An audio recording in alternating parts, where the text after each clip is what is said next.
Hello, all, and welcome to the Fantasy Sci-Fi Fanatics podcast. I'm your host, Dino Coolbaugh. Today, I have me a very special returning guest, Andrew Johnston. Andrew, how are you doing today? I'm great. How are you? Oh, excellent, excellent. Glad we could have you back. If you guys have not checked out our live book launch, we did a live stream for Angie last week for, he's holding up right up there, The Ignited Moon. And then we actually gave away a signed copy of The Discarded Knight. And everybody was really cool. We had Marisa Wolf came in, Bane Books. We had Melissa Olthoff Bane Books come in. That was really fun. We had Chris from Bearded Book Beasts. So please make sure you check out his podcast. Andrew's links, so the first one's in there. It'll be the same thing today. All of his links will be down below. It's just me and Andrew today, though. We're just doing an individual interview, just going a little bit more in depth based off of some of those things that we talked about in that live book launch. So please make sure you check that out along with Andrew's links, the other authors, that kind of thing. Andrew, how's it going today? Oh, it's pretty good. And just this is kind of a mental health day, but I'm just kind of culminating ideas for the present coming week and so forth. I'm still gathering names for my July indie list of 50 authors I'm going to put in my newsletter and so forth and other things. Cool, cool, cool. So we're gonna start off right there with really like that first topic I always like to ask people. What has your writing journey been like up until this point? Well, it has it started out a little, not knowing too much and everything. And I did a ton of research and everything, watched tons of YouTube videos, read this, read that. And one of the best tips I can give is read within your genre, read outside your genre. And it all culminated, honestly, to this May 2025 when I had a book signing at the local Barnes& and Noble. And that basically exploded for the most part. I got over 10 million views on X and so forth, and ended up on Reddit, which I still know little about, but I'm guessing it's a media site. And yeah, and my novella, The Discarded Knight, ended up selling over 300 books, and my newest book, The Ignited Moon, ended up with 90 pre-orders, and I kind of just exploded from there. Now I'm verified on X, and I'm continuing to push things out and seeing if I can help out my fellow indie authors along the way. And it's been pretty great. Always going forward. Yeah, it's awesome. And I like that always going forward. That's the hard thing, right? Is like always figuring out, particularly, right, when stuff, because some stuff starts to pop off that way, right? And then, like we've talked privately, right? Stuff always starts to tend back down. So that's this podcast too. Like I said, right? Like we popped up with views with your live stream, which has been really cool. I just got YouTube Shorts because of Riverside. Thanks, Riverside. They just incorporate them naturally. But I guarantee you, right? No matter what that upward trend is, we'll have some sort of downward trend. So I'm always got to you know, it's all the same thing, right? As an author, Oh, yeah. creator, whether you're indie, traditional, right? Yeah, you got to figure out the creative ways to do things. So, Exactly. It's leveling off and so forth. I mean, I need to kind of find something else that's going to spike it up. So I am searching for a venue to do on the weekend for another book signing and so forth.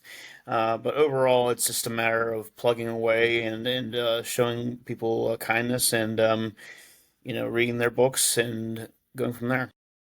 yeah, it's wild. Like we just had a festival downtown, and I think I told you, right? Like I saw an author. It was during the live. I did see one author down there, and it was really interesting. But it was funny because there was an author on X, like an indie author, that was like, "Oh, I brought 50 books, thinking that was gonna be, like I'll sell 15 or something at a similar, just like in town festival," and they ended up um going into like whatever other like larger con they were going to. Like I think it was like 6 weeks after that, so they end up selling literally like had to go, like run home, had to like go home like two different times for all the books on one day. So they end up like all 275 books that they had in Wow. stock. I know, right? It was wild.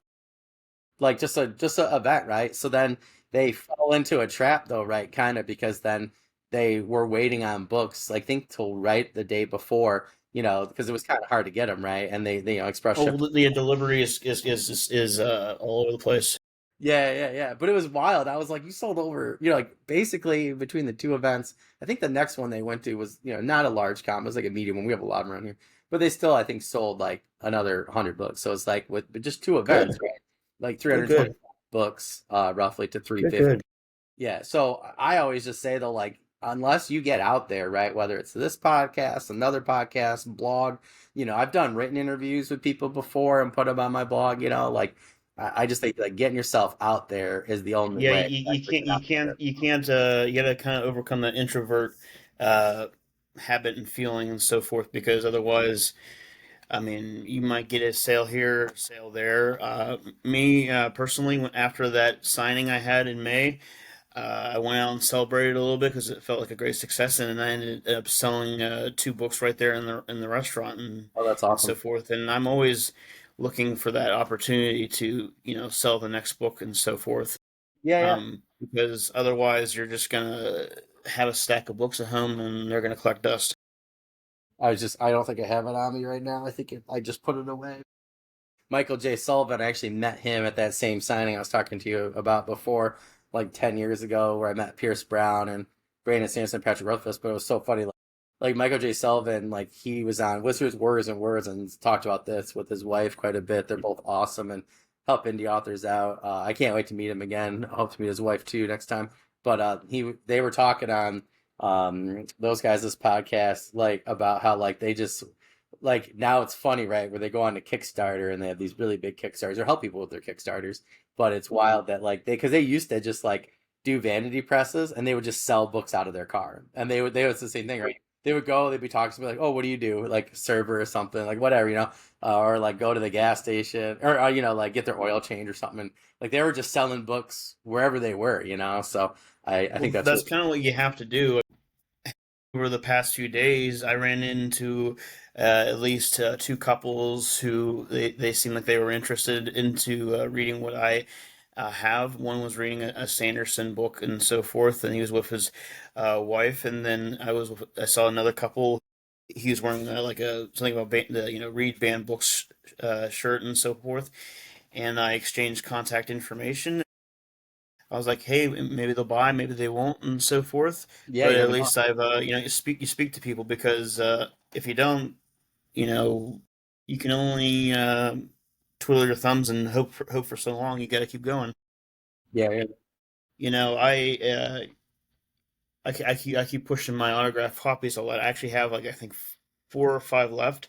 So if anyone who watches it is interested, I have four to five autograph copies of the Discarded Knight available. I don't have any more left of the Ignited Moon. I do plan on ordering more of those, but more for like a convention of some kind, or maybe just like a signing somewhere, because that way you get out there. Yeah, yeah, no, that's awesome. It's funny, my friend, when he had his son, like they had a massive diaper bag, and I was just like with him one day, and that's what he did is like he just had his book like he just would always keep one in the diaper bag, and he had a pen, and he would sign it. He had his name already, and he just had a Sharpie in there. Yeah, like he would like literally like if he saw somebody with a similar book in public or similar genre, he would pull that book out and he'd run up to them and he'd be like, You might had like a diaper bag and the stroller with the kid. yeah, it's like He would sell them I though. Like, see you. I see you like that.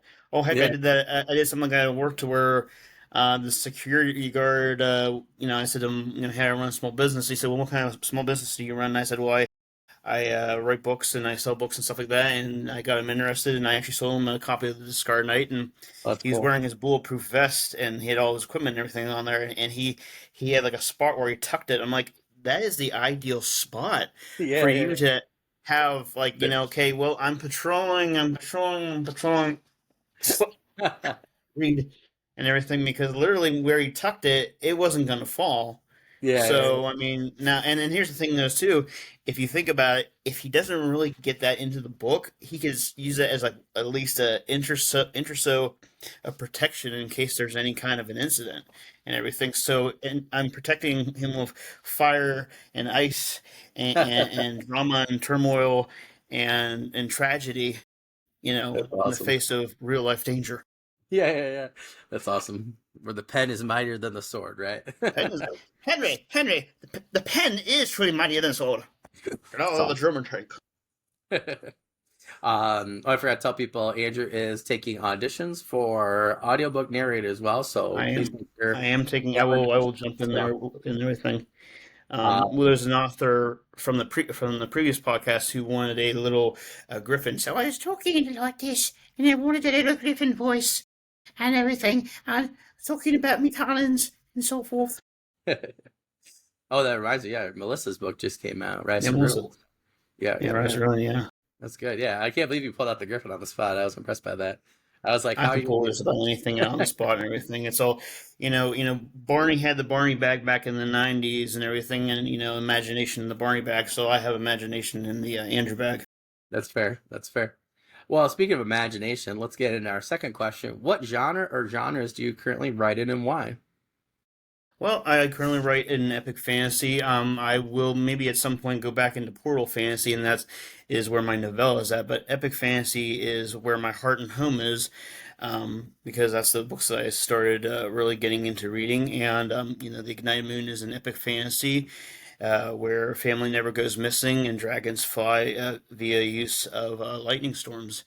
And with that, I wanted to kind of distance myself from other books and create something different. Avoid the chosen one trope and so forth. And I just like the massive detailing and immersion. Now, I had a reviewer say that the Ignited Moon was kind of like thick and heavy, so that, according to what I've been told, means that basically there's a ton of world building, and when you jump in right away, you get a ton of that and so forth. I mean, you go, it's like the ceremony in which it's happening. I actually, and I need to get better at hand painting things, but I built the opening scene of the Ignited Moon out of Lego.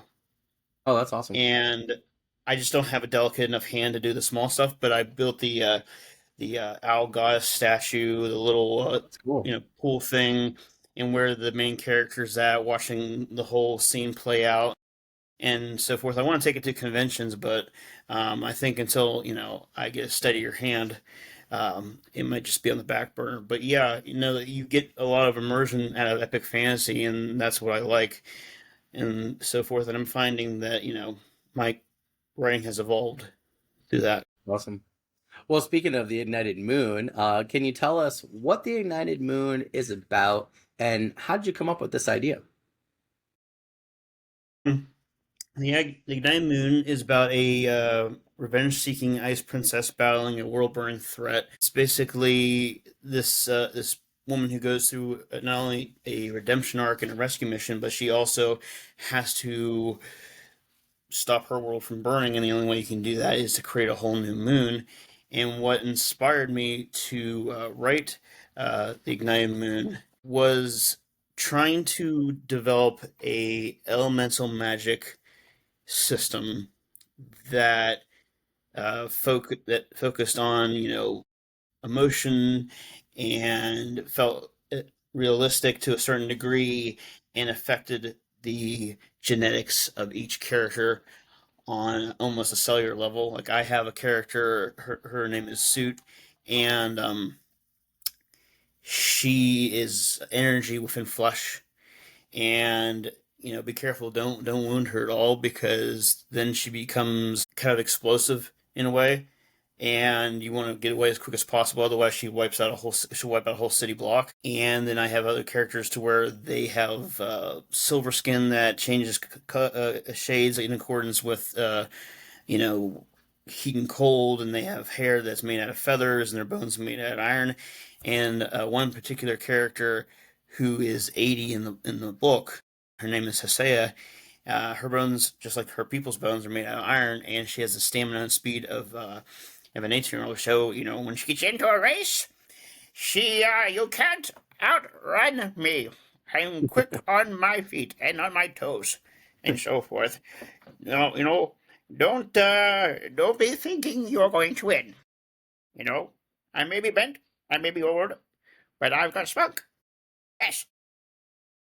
Um, so I don't know why I didn't think of this during the live. So are these characters, are they human, humaness, different like species, I race? would say humanoid. Humanoid. They, as if you think in terms of anthropology and so forth, they're bipedal. They walk on two legs, and Yeah, they're all essentially, except for the northern characters, in the Lajani.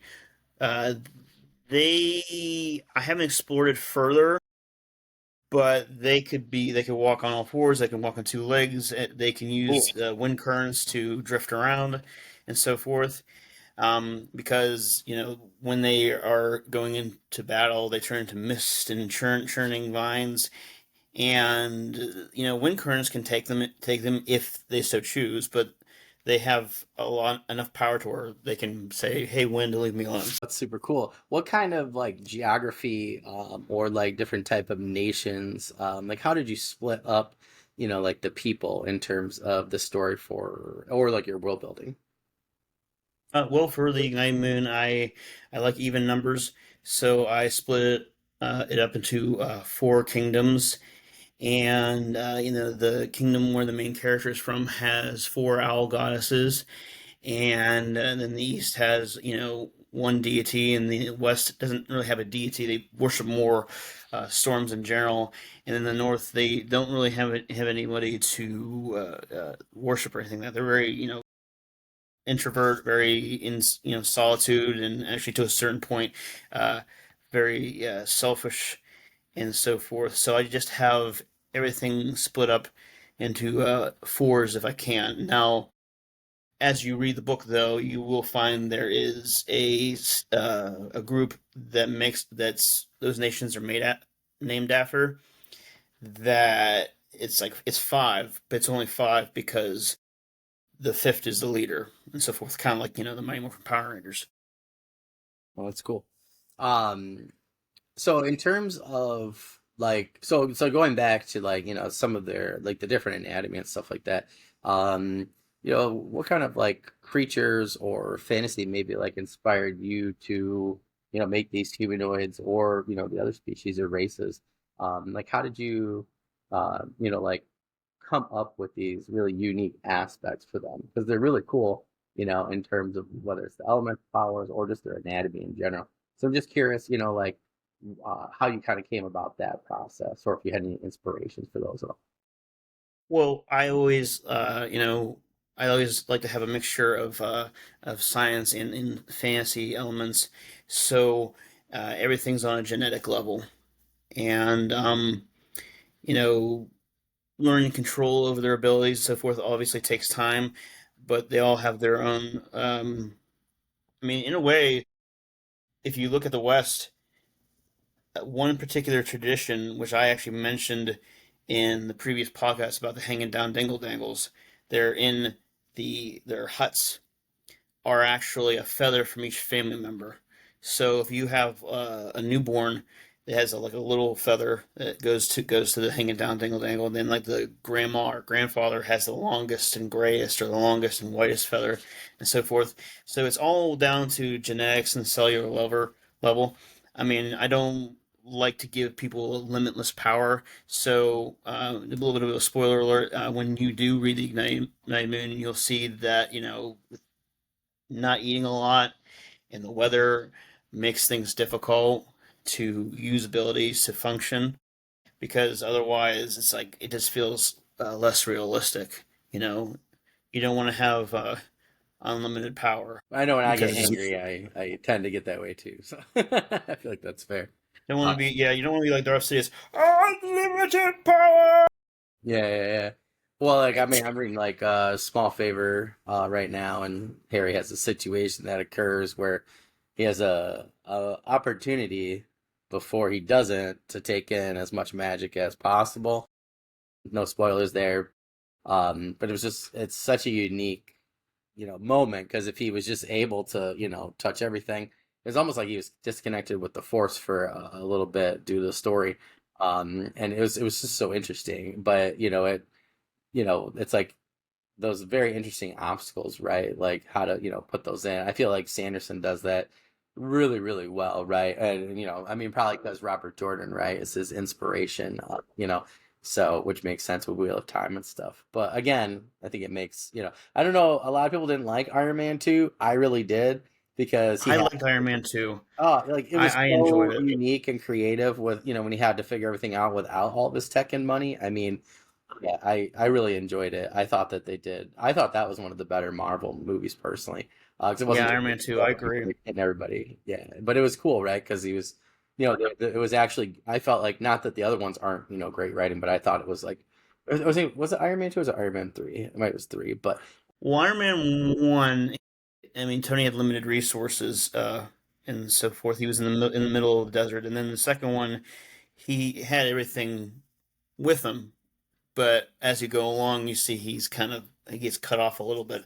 But well, I actually, like I said, like Iron Man 2, I think is actually fantastic. And I've actually heard that they cut out, like 80 or not 80% of some of the whiplash scenes and so forth. So there could have probably been more to that villain than what we received back when it came out. oh, okay, I had it wrong. Sorry, I was thinking of Iron Man 3, where he doesn't have the suit.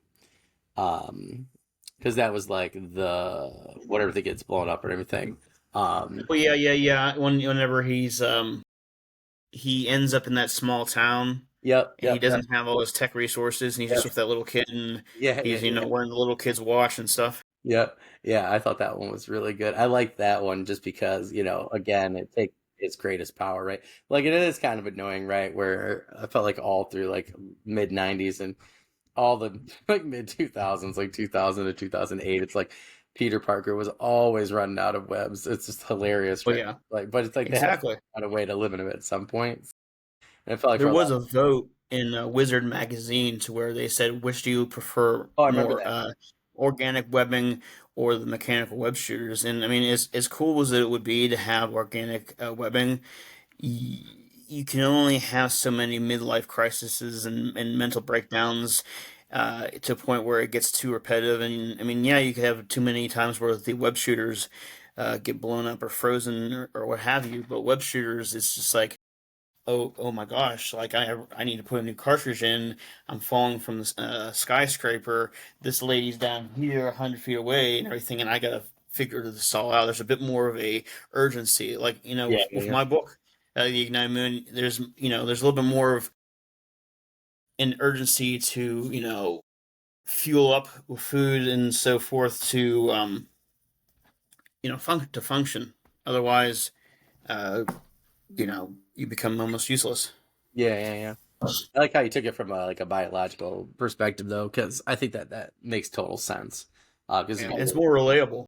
yeah, yeah, yeah, yeah, yeah. Because not everybody has magic, right? But Right. everybody's Oh been yeah. hangry at some point and can't fully function. So I think that makes total sense. But so in terms of like magic or magic systems, with without giving like spoilers or anything like that, how did you like kind of go about the magic system, or deciding like what type of elemental powers can we kind of expect from different people, like I said, without spoilers, within the Ignited Moon. Well, I didn't go with the classics exactly.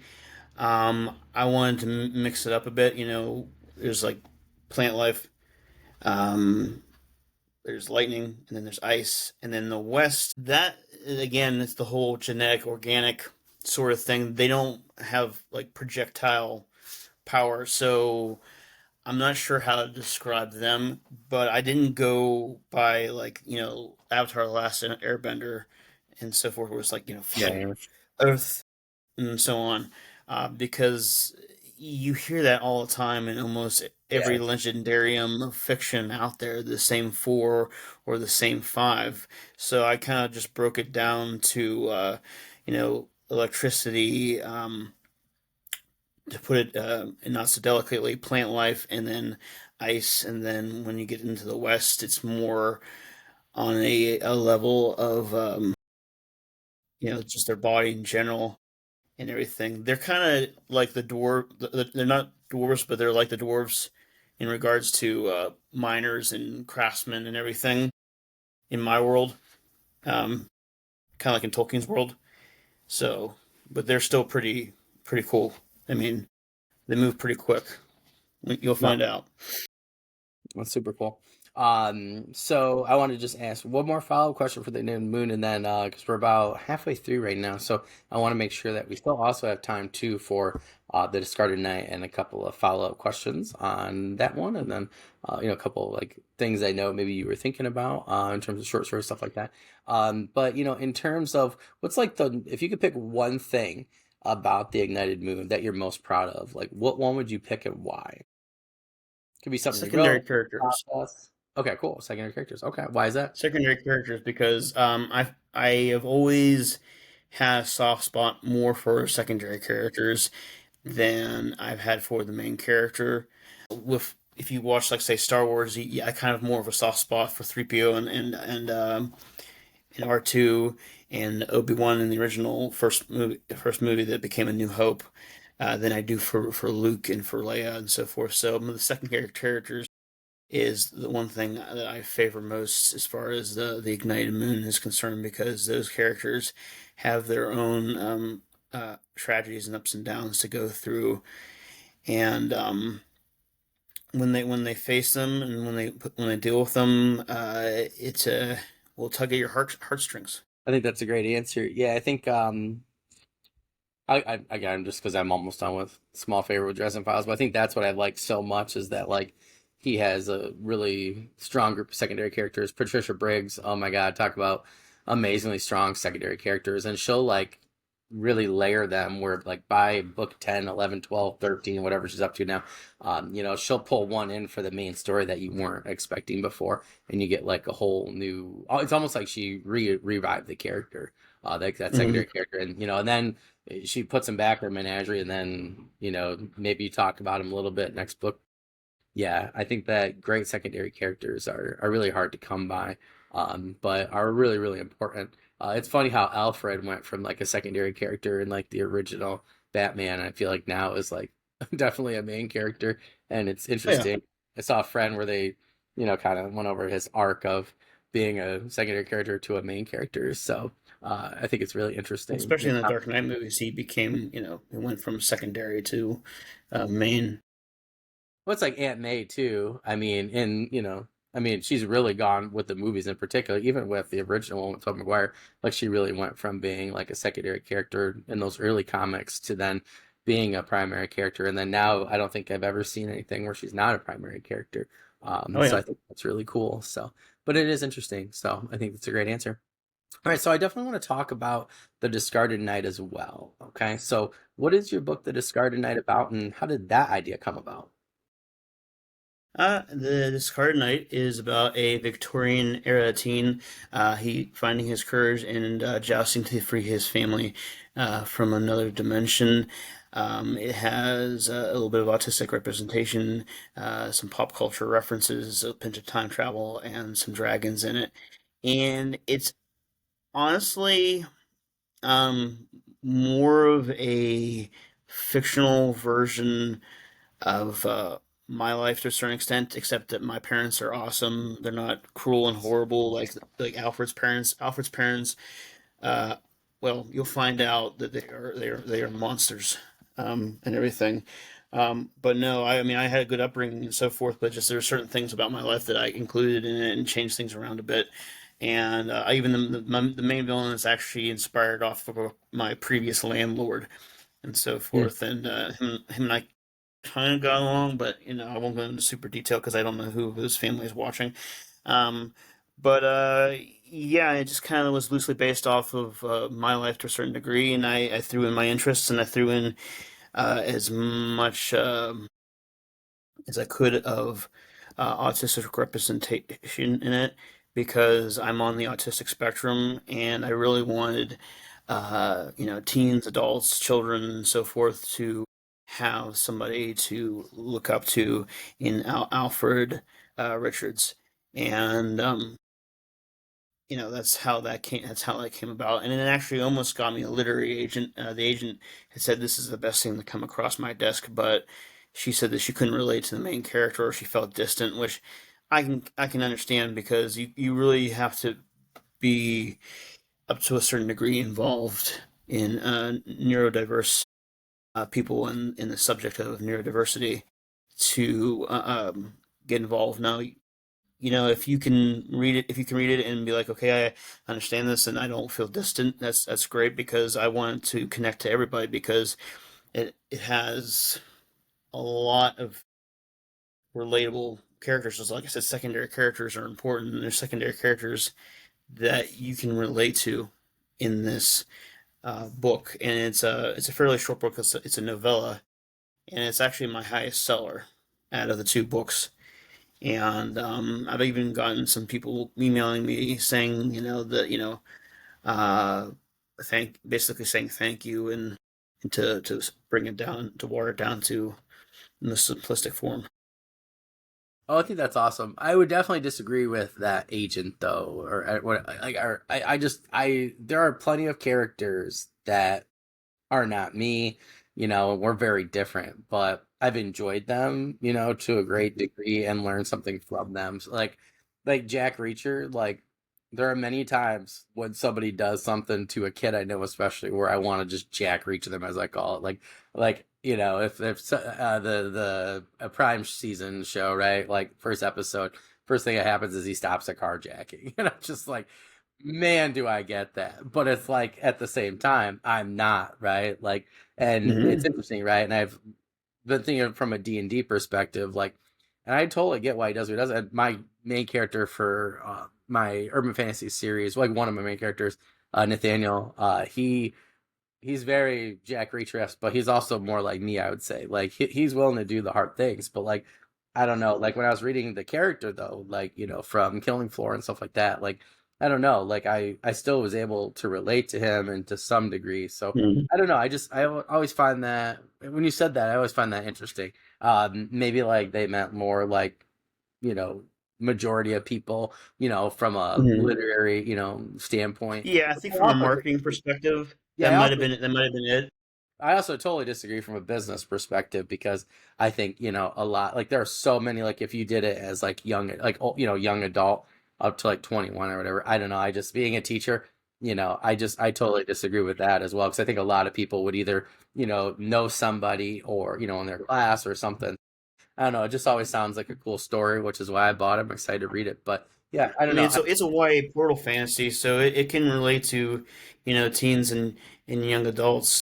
I mean, when I relate to characters in books, I relate to what they're feeling and the situation, no Yeah. matter how fantastic it might be.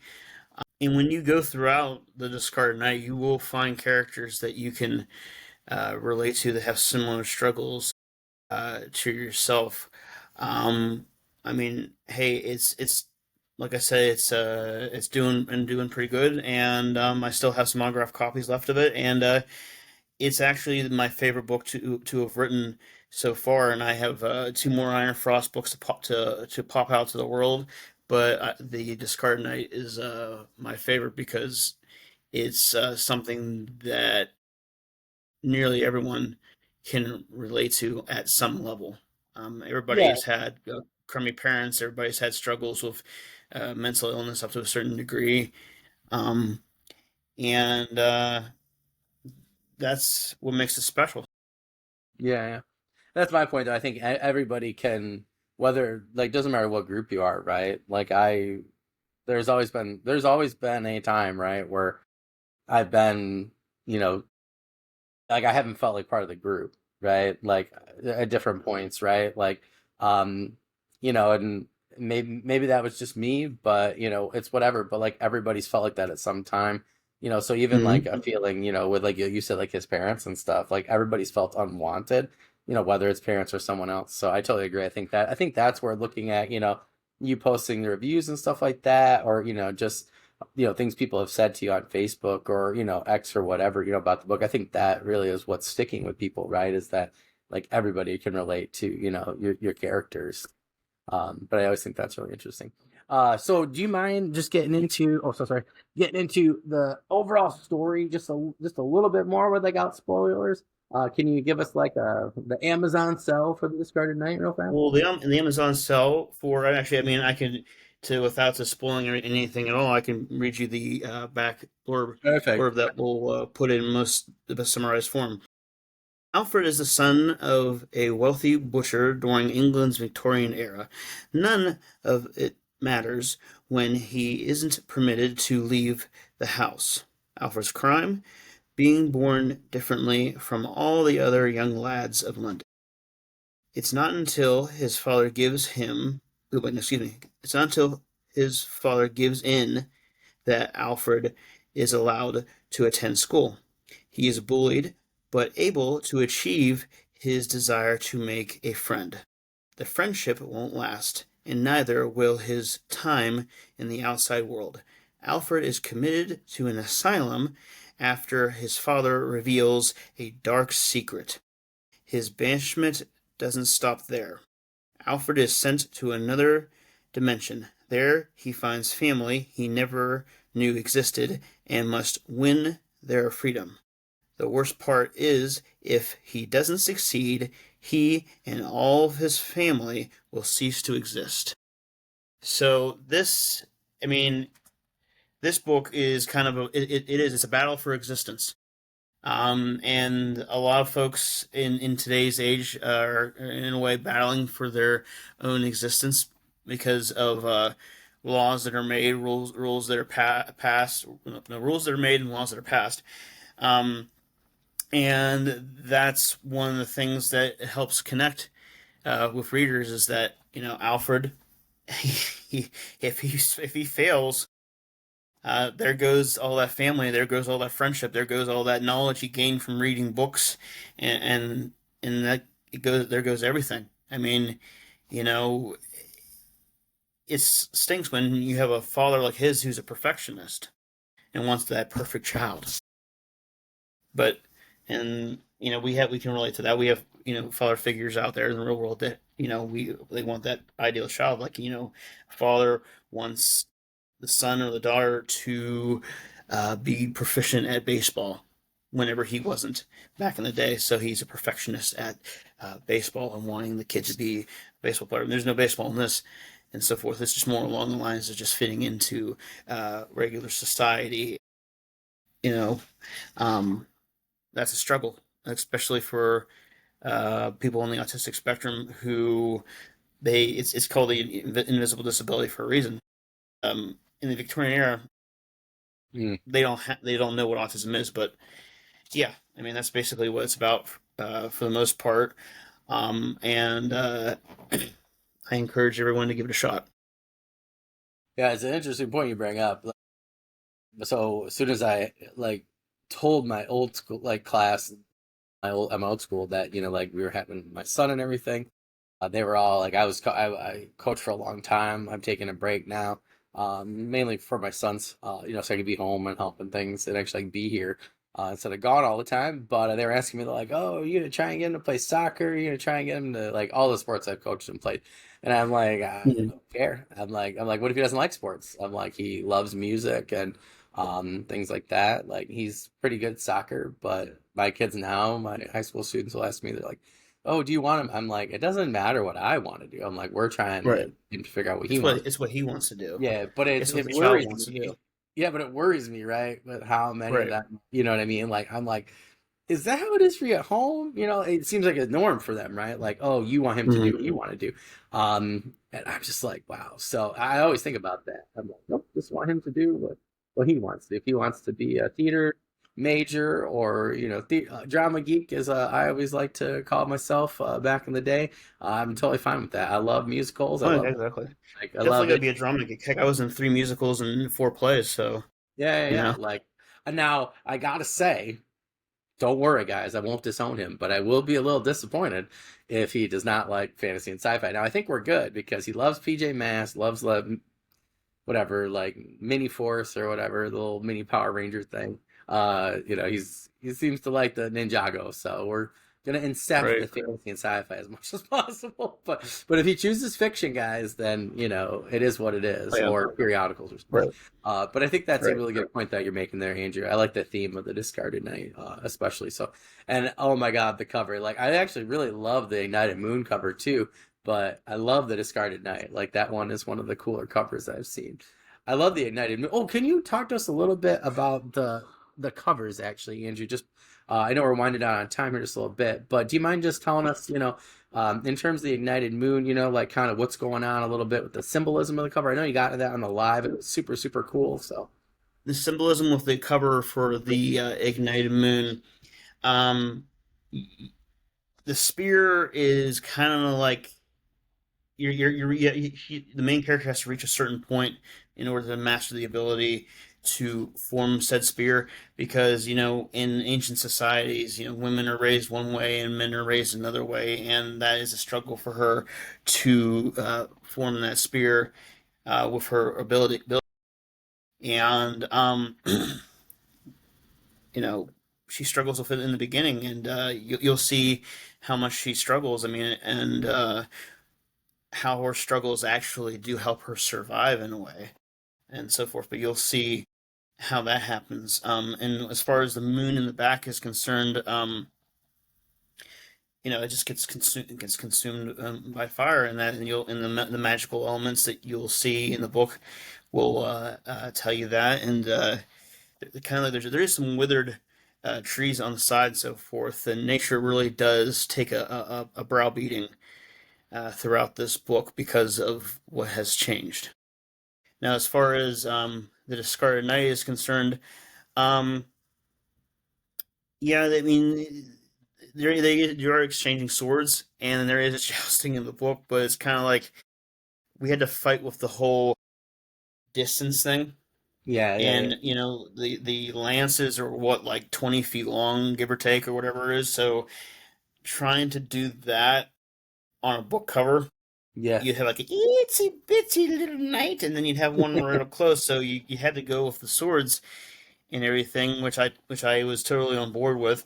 But then there's also, of course, the stands in the back, and you'll they're witnessing the jousting that's taking place, and then Alfred's right there on the bottom, looking at this world, utterly awestruck, and yeah, I mean, put it this way, I put him through absolute ringer. Same with Yatzel in the Ignited Moon. I do not let up on my characters. They are at my complete and utter mercy. As I said in the previous podcast, they're on a merry-go-round sort of things, and I kind of kick them off like Leonidas in the 300 movies, and they fly off, and it's like their fate is their fate, and they serve a purpose. This is Andrew's book. Like, This is Andrew's book. you're here at my disposal. I feel like that's totally fair. Yeah, I'm here at my disposal. It's time to Before, be done. before I forget, Andrew, who did your covers? Katrin Russell. She is, as again, I'm not sure exactly where she's based out of. I think she lives in the United Kingdom. She's from Sweden, and she's very, very good at her job. I Yeah, mean, yeah. I'm gonna have her do the next book, Prim Noir, which is the Awesome. second of two sequels in the Iron Frost universe. There'll be three books total, and the last book will be the biggest book, and it'll answer questions that haven't been answered, and that's called The Orderman. And yeah, I will be talking with her in September about a new cover and for Prim Noir, which actually was published by somebody else before, but that's a long story. And this one will be, better than ever. I even gave it a new beginning. I cut like a whole chunk of words out of Prim Noir to give it a better beginning. Well, that's really cool. Yeah, I mean, the Ignited Moon, I mean, both covers really. I was like, oh, but Ignited Moon, I feel like it has like that very like the whatever the new one is by Jonathan Mayberry. Like, yeah, like just I don't know, I'm more of a scene guy, like, like from the book Mm-hmm. kind of thing, just because of like Dragonlance, Forgotten Realms, like that kind of thing. But I gotta say, yours is one of those where, in terms of like the symbolism and things like that, or more, what do you want to call it, impressionist, whatever covers that I actually really enjoy, like yours and Jonathan's and Carissa Broadbeck, who I had on here too, her newest. I'm really curious, like you said, so are these characters in the Native Moon and the Prim Noir, and then the next book, like, will they be the same characters? Are these all standalones? Just so our audience can be clear on those. the Ignited Moon and Prim Noir can act all by themselves. You don't have so that way there's no confusion. And the third book, The Orderman, like I said, it just answers questions from those two books that weren't answered, and it's its own story as well. I wanted to make it so that it was extremely accessible. I mean, you can still be like, I have to collect them all. If you don't want to collect them all, then you don't have to. But I mean, it'd be awesome if you did, obviously. But they can stand on their own 2 feet. I personally prefer a book that can stand on their own 2 feet. Now, do I like series and trilogies? Absolutely. But as far as my style is concerned, I stick with books that can stand on their own 2 feet. Awesome. Andrew's wrong, guys. You have to buy them all. Okay, just saying. Yes, you do. You have to buy them all. You have to buy every single one, We're gonna check. and then track me down, and I will autograph them and so forth. You can find me at comic book shops, coffee shops, and cutting grass in front of the house. That's fair. That's fair. Um, well, Andrew, in terms of, like our last question, I always make sure I leave enough room for people, to tell us, what current, news, updates, projects, anything like that that they have going on. Sometimes people come and see us at the end of the podcast and they skip. They know we always ask this question. So even if you talked about before, what current projects, news, updates, things like that do you have currently going on?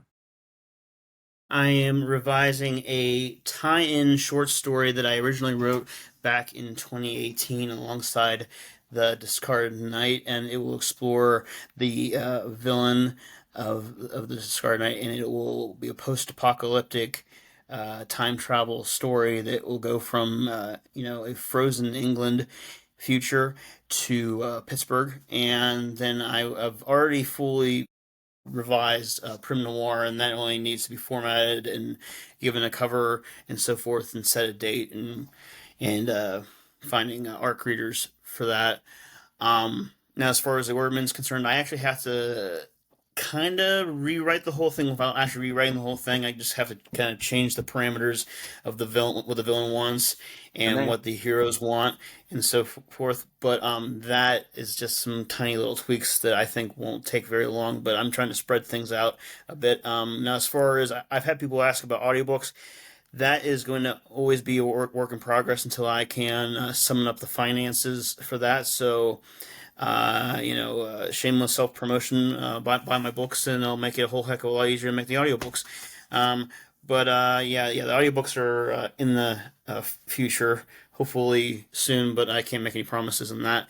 Um, and I'm just going to continue to push my books and to review books for other people. And like I said, I have a mid June indie author list for people specifically in Pennsylvania who are authors, and then I'm going to have, when I want to be an annual list of 50 authors in July. So every year in July, I want to have that as far as just supporting the authors, I think, in a bigger way. So I got quite a few followers on Substack, so those 50 can get out to people. I think I have right around 8 or 9 authors who have tossed their name into the hat for that July one.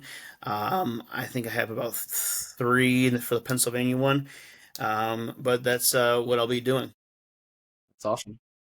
And so just want to remind everybody that you can find all of Andrew's book and social links down the description. So go below. Anywhere you are listening, watching this podcast, whether it's YouTube, Spotify, RSS.com, or one of our other many outlets from RSS.com. So please make sure, you guys go and check those out. I want to remind everybody, Andrew, anybody else we've had on, whether they're indie or traditional, whether they're a creator, an author, artist, audio narrator. I got some comic book people that have been on and are going to be on in the near future. So make sure, you're reviewing those products because that's the best way that, helps them out and helps everybody out in the process, Andrew and his, Absolutely. his artists, those kind of things. Andrew, I think we're going to talk at some point about possibly doing a Kickstarter for those audio books. I'm actually going to be running a Yeah, couple, I think. that would be good and all that. I mean, I do have a potential narrator that might be interested. I have to speak with him a bit more.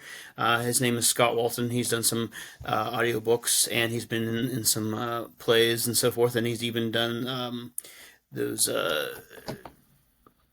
those days where people dress up at night as knights and everything like that, and it's I can't remember think what they're Oh, called. Renaissance Festival. Renaissance Festival. Yeah, he's at Renaissance Festival. He's been the king in the Renaissance Festival quite a few times. So yeah, he's a very creative guy, and I'm gonna try and see if I can work with him as far as the narrator is concerned. But I'm still open to auditions if people want to send auditions and everything. But that's just one of those things where I just need to buckle down for roughly a month and get that all figured out. So Yeah. Well, it's really cool. Well, Andrew, thank you so much, for coming on and chatting with us absolutely, individually, like we talked about before. In case you're just joining us or you did not check out Andrew's live book stream on this channel, please make sure you check that out. Like I said, we helped Andrew launch the Ignited Moon. We had a blast for an hour. Marisa Wolf, Chris from Bearded Book Beast, and Melissa Altoff. So make sure you check out their stuff as well. Melissa's book, Rise from Moon, actually just came out. By this point, this will be last month. So please make sure you check that out. And actually, Marissa's Plague of Magic is going to actually come out the first week in September. So please make sure you guys check those out. And Chris from Bearded Book Beast is always awesome. So make sure you check everybody's stuff out on that one. Make sure you like, subscribe, comment. It helps us get in the algorithm and to get more views in people's eyes on creators and authors like Andrew's work. It's the only reason why we're here and why I'm doing this. So please make sure you help everybody out. Andrew, thank you so much for coming out. I look forward to talking on social media. Thank you very much. I had fun. Yeah. I look forward to our next chat on here. But like I said, I'll message you and everything. We'll chit chat and wrap this stuff up. I'll send you everything else you need and we'll get you all situated. Sound good? Sounds good to me. All right, cool. All right, buddy. Well, you have a good rest tonight, and I'll see you later. Okay? Absolutely. See you. See you.